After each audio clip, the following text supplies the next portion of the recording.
Salut gang, c'est votre Merm et bienvenue à cet nouvel épisode du Mermcast, le podcast de Mermy.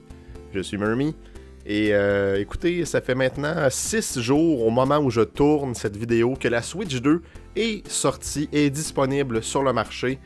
Et j'ai pensé que je voulais juste en parler un peu avec vous, mon expérience, comment que je trouve le nouveau Mario Kart. En tout cas, on part. Premièrement, à ma grande surprise, ça n'a pas été compliqué de trouver une Switch 2 pour moi. Je sais que pour certaines personnes, c'est plus complexe. J'avais fait une précommande sur Amazon, mais ce qui arrivait avec ma précommande, c'est que je la recevais juste le mardi, c'est-à-dire hier, au moment où je tourne ça, le 10 juin. Puis là, j'étais comme, Caroline, mardi, il me semble que c'est long. 4 jours plus tard, à recevoir la console que tu voudrais le jour de la sortie, puis là, genre de voir toutes les publications sur Mario Kart qu'il va y avoir sur Facebook, puis sur Internet, puis tout, puis j'étais comme non, faut absolument que je trouve une Switch 2 Day One, et bon, ce matin-là, je me suis levé de bonne heure, je me suis fait un bon petit déjeuner, ça n'a pas d'importance, vous vous en calissez, manger 2 œufs avec des petites toasts au jambon, en tout cas. Bref. Et je me suis mis à scroller Facebook et j'ai vu que mon magasin de jeux vidéo local, le Free Game de Thetford Mines, que je salue, si vous voulez me commanditer ou quelque chose, là, n'hésitez pas. Le Free Game avait reçu des Switch 2. J'ai mis mes bottines, j'ai mis mes culottes. Bon, enfin, j'ai mis mes culottes avant mes bottines parce que vous savez comment c'est pas facile de mettre des culottes après avoir mis des bottines. Hein? Ça me pique, est-ce que le menton me pique? Non, j'ai pas consommé, guys. J'ai juste bu 2 cafés, 2 espressos. Je suis dedans, je suis hype. On y va. J'arrive au Free Game et il y avait beaucoup de Switch 2. Des Switch 2 toutes seules, des Switch 2 avec Mario Kart de bundle avec la console. J'ai pris une Switch 2 en cancellant ma commande Amazon en même temps de payer. Et je me suis retrouvé avec une Switch 2 Day One le jeudi 5 juin. Et là, malheureusement, j'ai pas pu jouer comme le jour même parce que j'avais un rendez-vous. Fait que j'étais là à mon rendez-vous. Là, ensuite, bon, il fallait tout transférer nos données, installer le jeu, installer Mario Kart. Puis, ben, je travaillais à 4 heures. Fait que à 4 heures, je suis allé travailler avec une seule pensée en tête, ma Switch 2 qui m'attendait à la maison. J'ai joué un petit peu à Mario Kart en arrivant le soir, mais en tout cas, c'est pas important. Mes premières impressions de la console qu'on a ici, attends un peu, je vais la prendre plus pour que ce soit cinématique. Première impression de la console, ça file vraiment premium, si je pourrais dire. Là. La console est belle, est grosse. Je m'attendais pas à ce qu'elle soit aussi grosse. On savait qu'elle allait être plus grosse que la Switch 1, mais à ce point-là, l'écran, même si c'est pas un écran OLED, je vois beaucoup de personnes qui chialent sur internet que c'est pas un écran OLED pis tout. L'écran est quand même magnifique. Franchement, là, quand j'ai ouvert Mario Kart pour la première fois en handheld, j'étais comme tabarnache, c'est quand même très beau, fluide. Ça va le chat? Tu fais quoi là? Chichi. Je dirais que les boutons sur les Joy-Con filent mieux que sur la Switch 1, file plus comme crispy, si je pourrais dire. C'est-tu juste moi qui a une nouvelle console qui est comme genre wow. Je le sais pas, on va voir ça avec le temps, j'ai l'impression. Les Joy-Con magnétiques sont magnétiques en tabarnak. Je m'attendais pas à ce que ça clique comme ça dans la console.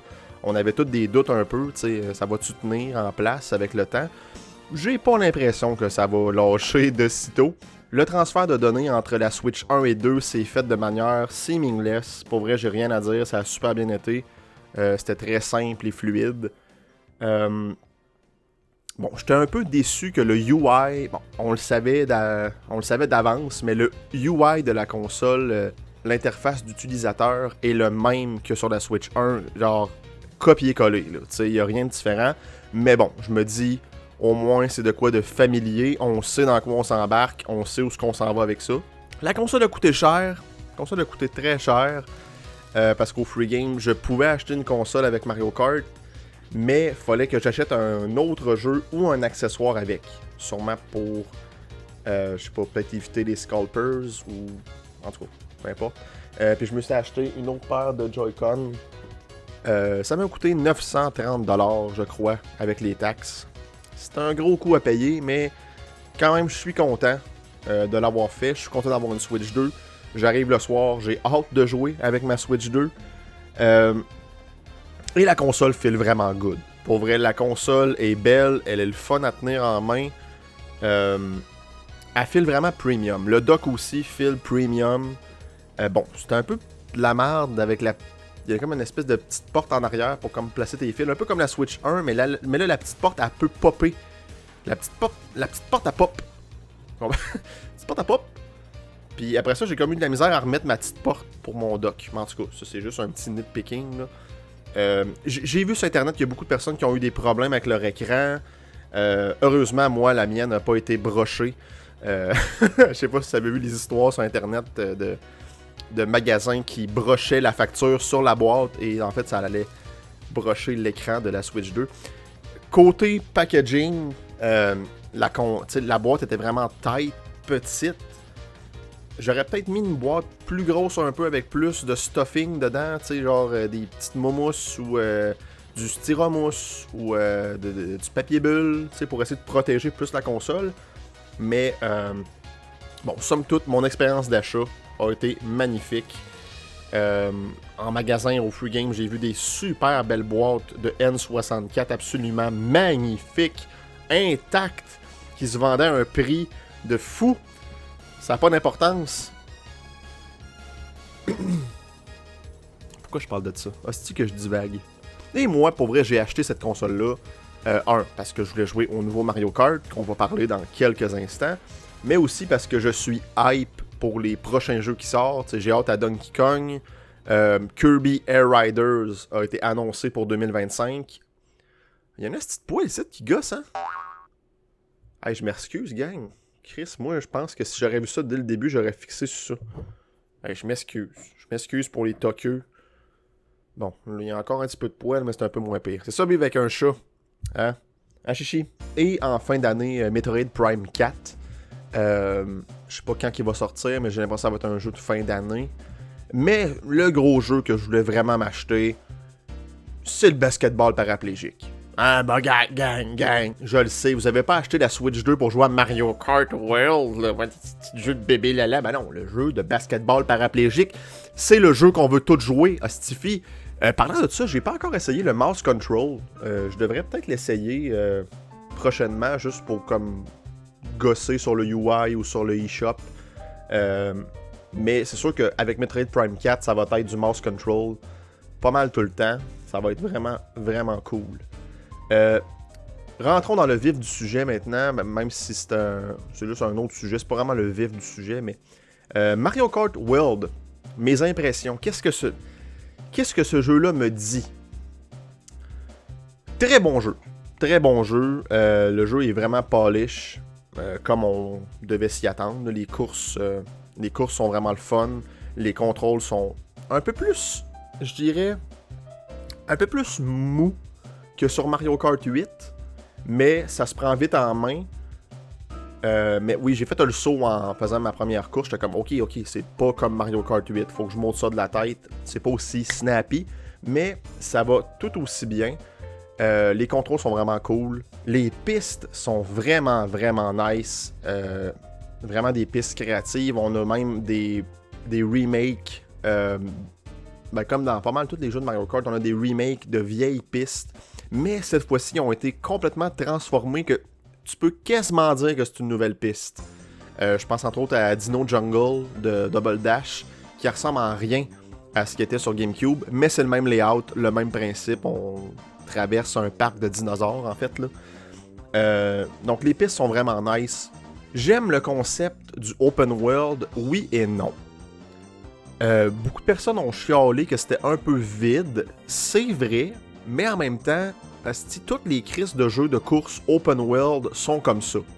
Je prends les Forza Horizon, qui est comme, moi je dirais, le de facto dans le monde du open world, du racing open world. C'est tout le temps vide. Oui, il y a des petits challenges à faire ici et là, mais c'est vide parce que tu vas vite, Tosti. Tu vas vite, tu fais des courses. T'as pas le temps de t'attarder à qu'est-ce qui se passe autour. Mario Kart est un peu plus tight, parce que tu vas moins vite que dans Forza, évidemment. Excusez-moi.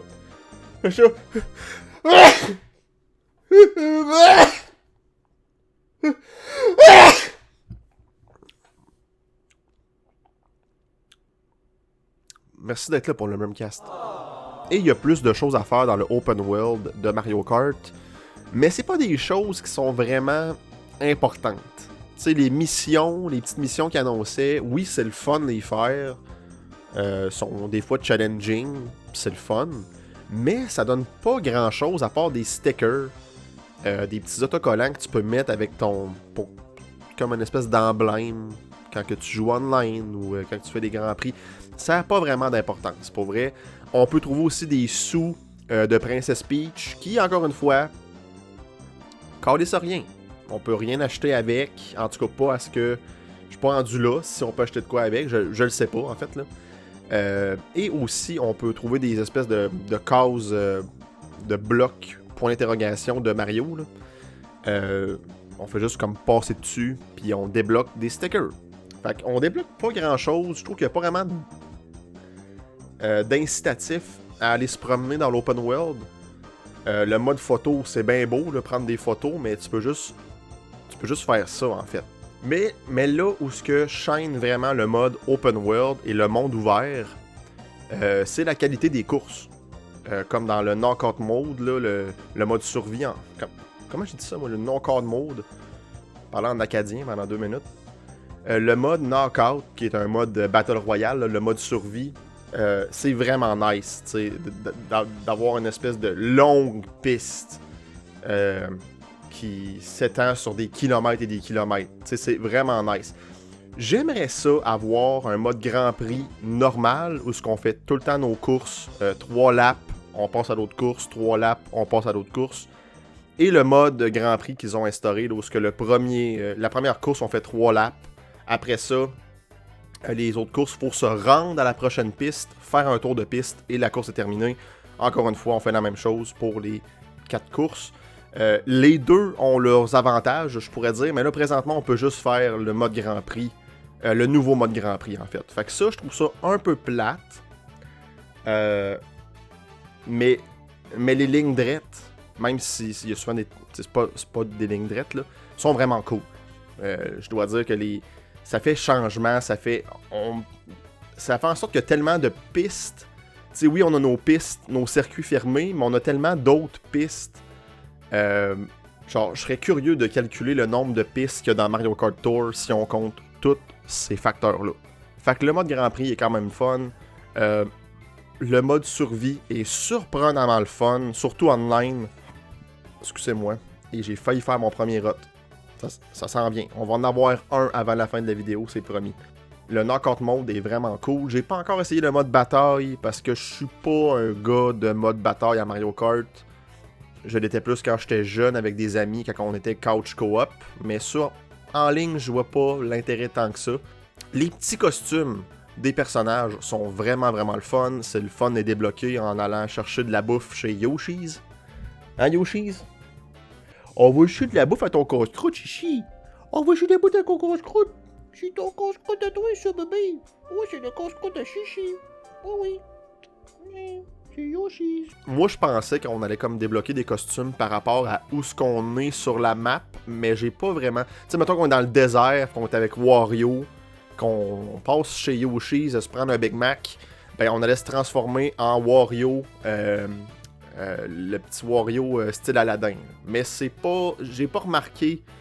J'ai pas fait une corrélation stricte et précise sur ce fait-là. Donc, c'est un peu aléatoire, les costumes, mais sont tous très cool. Mon préféré à date, c'est le petit Yoshi en petit gentleman avec sa petite veste brune, avec son petit monocle et son petit chapeau haute forme.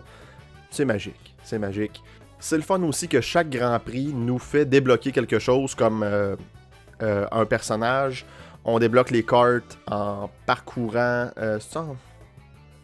Non, on débloque les cartes en gagnant des sous, en fait, parce qu'on a les sous sur la piste pour accélérer plus vite, j'ai l'impression, pour le max speed, le top speed, je sais pas. Mais à chaque tranche de 100, on débloque un nouveau char. Donc ça et tout, c'est le fun. Le côté débloquable, ça a tout été un des points forts de Mario Kart, tant qu'à moi. Le mode online est vraiment bien pour Mais il y a une seule chose qui me gosse un peu, c'est que c'est plus aussi facile de, mettons, je dis à mon ami Raph, « Hey Raph, on se pogne ensemble online, puis on rejoint un groupe pour faire des courses à 24. » C'est vraiment plus compliqué qu'on peut penser. Parce que là, ben souvent, genre, je rejoins un groupe. T'sais, on peut pas se faire une espèce de petit salon, puis rejoindre un plus gros salon. Ça a pas l'air à se faire, à moins que je suis cave, puis que j'ai pas trouvé comment. Mais là, comme c'est là, faut comme que je rejoigne un salon, puis que je fasse comme « Hey Raph, il y a de la place, il reste 2 places, grouille-toi, join-moi. » Mais bien souvent, il est pas capable de me join. Fait que ça gosse en crise. Oui, on peut créer des groupes, puis faire des courses à 2 en ligne avec des computers, mais il n'y a pas personne qui se rajoute dans le groupe. En tout cas, pas à ce que je peux comprendre. Fait que ça fait en sorte qu'on fait un grand prix ensemble en ligne avec des computers, mais c'est pas la magie de l'online.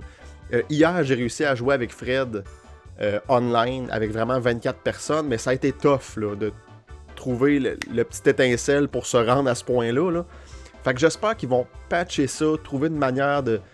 Il me semble que c'était pas compliqué de même dans Mario Kart 8. C'est à Switch puis c'est à Wii U. Fait que ça me gosse un peu. Là, la grande question qu'on se pose, est-ce que le jeu vaut 80$ US, 110$ canadiens? Non. Non, ça vaut pas ça. Pas tout de suite en tout cas. S'ils font des updates substantiels pour racheter des tracks, racheter, moi je sais pas, des bouts de deal, racheter des choses à faire, d'autres missions, des débloquables, je sais pas. Peut-être qu'éventuellement ça pourrait atteindre le statut de oui, ça vaut l'argent, ça vaut le 110$, mais 110$ c'est gros là. Hey, même Tears of the Kingdom valait pas 110$, ok? Si tu le prends par contre avec le bundle Switch 2 et Mario Kart, je crois que là ça vaut le prix. Bien parfait. Je sais pas comment il valait en canadien, je sais que c'était comme genre, je pense 50 US, contrairement à 80. Là, ça vaut le prix. Puis pas pour être. Je verrais pas pourquoi si t'achèterais une Switch 2 puis pas avoir le bundle avec Mario Kart.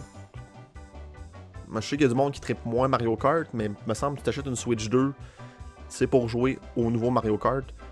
Mais le jeu est vraiment le fun. Si t'as le goût de jouer au nouveau Mario Kart, achète-toi une Switch 2 avec le bundle, tu le regretteras sûrement pas.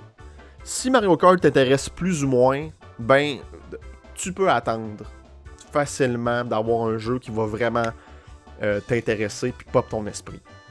Bon, parlant des jeux qui s'en viennent, on a Donkey Kong Bonanza qui s'en vient en juillet, que je vais m'acheter aussi Day One parce que j'ai très hâte de jouer à ce jeu-là.